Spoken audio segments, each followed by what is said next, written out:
Hi, welcome to my channel Sumathi P mini vlogs. అందరు ఎలా ఉన్నారు? ఈరోజు వాతావరణం చాలా బాగుందని చెప్పేసి కూల్గా ఉంది, అందుకని హాట్గా మా వారి చేత చికెన్ తెప్పించుకున్న ఏదైనా స్పైసీగా చేసుకుందామని. ఎప్పుడు చేసే రొటీన్గా కాకుండా ఈరోజు కొంచెం అండ్ పుదీనా చిల్లీస్ తోటి గ్రీన్ చికెన్ లా చేద్దామని ట్రై చేద్దామని చేశానండి. చాలా బాగా వచ్చింది. మీరైతే పదండి వీడియో చూసేద్దరు. కానీ దీనికి సరిపడా ఆనియన్, కరివేపాకు అండ్ పచ్చిమిర్చి, పుదీనా చట్నీ అంతా వేసేసుకున్నానండి. తర్వాత ఒక బాండి తీసుకొని అందులో ఆయిల్ వేసి అది వేడైన తర్వాత జీరా, ఆవాలు వేసుకున్నాను. అవి వేగిన తర్వాత ముందుగా కట్ చేసి పెట్టుకున్న ఆనియన్ ముక్కలు అండ్ కరివేపాకు వేసేసుకున్నాను. కరివేపాకు దూరగా వేగితే సరిపోతుంది. కరివేపాకు కానీ ఆనియన్ కానీ అంత బాగా వేగాల్సిన అవసరం లేదు.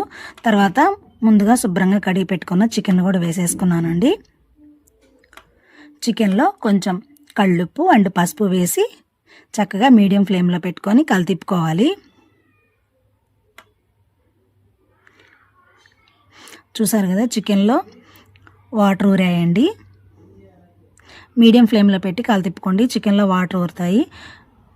ఇప్పుడు ఈ వాటర్తోనే కొంచెం చికెన్ కుక్ అవుతుంది. తర్వాత కొంచెం సేపు అయిన తర్వాత వాటర్ అంతా పైకి తేలిన తర్వాత కొంచెం సేపు మగ్గనివ్వాలి. మగ్గిన తర్వాత కొంచెం అల్లం పేస్ట్ వేసుకోవాలి. అల్లం పేస్ట్ వేసుకొని అల్లం పేస్ట్ కూడా ముక్కలు పట్టేలాగా కొంచెం సేపు మగ్గనివ్వాలి.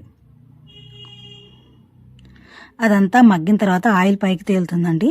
చూసారు కదా, ఆయిల్ పైకి తేలింది. ఆయిల్ పైకి తేలిన తర్వాత మనం ఏదైతే చేసి పెట్టుకున్నామో ఆ గ్రీన్ చట్నీ ఉంది కదా, అది వేసేసుకోవడమే. పేస్ట్లా చేసి పెట్టుకున్నాం కదా, సో అది వేసేసుకోవడమే అనమాట. ఇప్పుడు ఇది యాక్చువల్గా ముందే వేసుకోవచ్చు, కానీ ముందే వేసుకుంటే ఆ అరోమా రాదండి. చికెన్ అంతా అంటే కలర్ చేంజ్ అయిపోయింది. ఇంత మనం గ్రీన్ చికెన్లా చేయాలనుకున్నాం కాబట్టి అంత గ్రీనిష్గా అనిపించదు, కలర్ చేంజ్ అయిపోద్ది అని నేను ఇట్లా మధ్యలోనే వేసాను.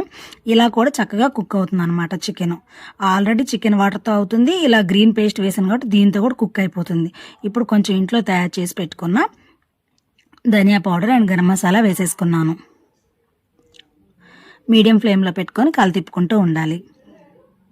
మీకు అడుగంటుతుంది అనిపిస్తే కొంచెం వాటర్ వేసుకుంటే సరిపోయింది. ఆల్మోస్ట్ ఆ పేస్ట్ తోటి అండ్ చికెన్ వాటర్ తోటి సగం కుక్ అయిపోయింది చికెన్. చూసారు కదా, చక్కగా కుక్ అయిపోయి ఆయిల్ కూడా పైకి తేలిందనమాట. చూసారు కదా, చికెన్ కుక్ అయిపోయింది. ఇప్పుడు కొంచెం చికెన్ మసాలా వేసుకొని కొంచెం కొత్తిమీర వేసుకొని గార్నిష్ చేసుకుంటే గ్రీన్ చికెన్ రెడీ అయిపోయినట్లే మనకి. దీన్ని మనం రైస్లో కానీ చపాతీలో కానీ అంటే సూపర్గా ఉంటుంది. మీకు ఈ వీడియో నచ్చింది అనుకుంటున్నాను. మీరైతే ప్లీజ్ సబ్స్క్రైబ్, లైక్, షేర్ చేయండి. ఓకేనా friends? Bye. Thanks for watching.